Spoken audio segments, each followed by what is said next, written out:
Permintaan Ibu Laras Faizati ke Prabowo usai putrinya ditangkap dugaan hasut massa bakar Mabes Polri. Kasus yang menyeret nama Laras Faizati Hairunisa, 26, masih jadi perhatian publik.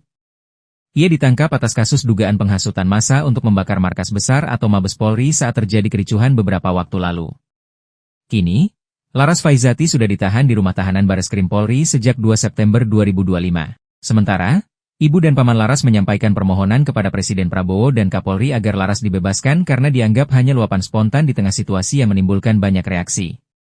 Fauziah, Ibunda Laras meminta agar kasus ini bisa menjadi bahan introspeksi bagi semua pihak. Untuk itu saya mohon sekali kepada Bapak Prabowo, Pak Kapolri, Bapak Wakapolri dan Bapak para penyidik, anak saya ini anak baik hanya menyuarakan suara hatinya, ucap Fauziah, sang ibu. Sang ibu terisak menahan tangis berharap proses hukum terhadap putrinya bisa dihentikan. Tolong jangan sampai proses hukumnya terjadi. Mohon bantuannya Laras dibebaskan. Lanjutnya dalam laporan. Paman Laras Faizati, Dodi Hartadi, 60, juga amat menyayangkan, generasi muda yang bertalenta seperti Laras harus diproses hukum akibat ekspresi di muka umum.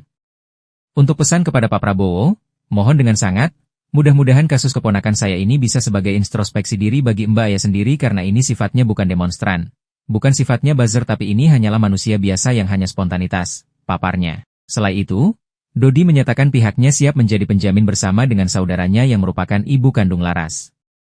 Dodi juga meminta agar proses hukum terhadap Laras dapat ditempuh melalui pendekatan keadilan restoratif atau restorative justice, RJ. Di matanya, Laras Faizati bukanlah sosok yang terlibat dalam aktivitas politik ataupun aksi massa.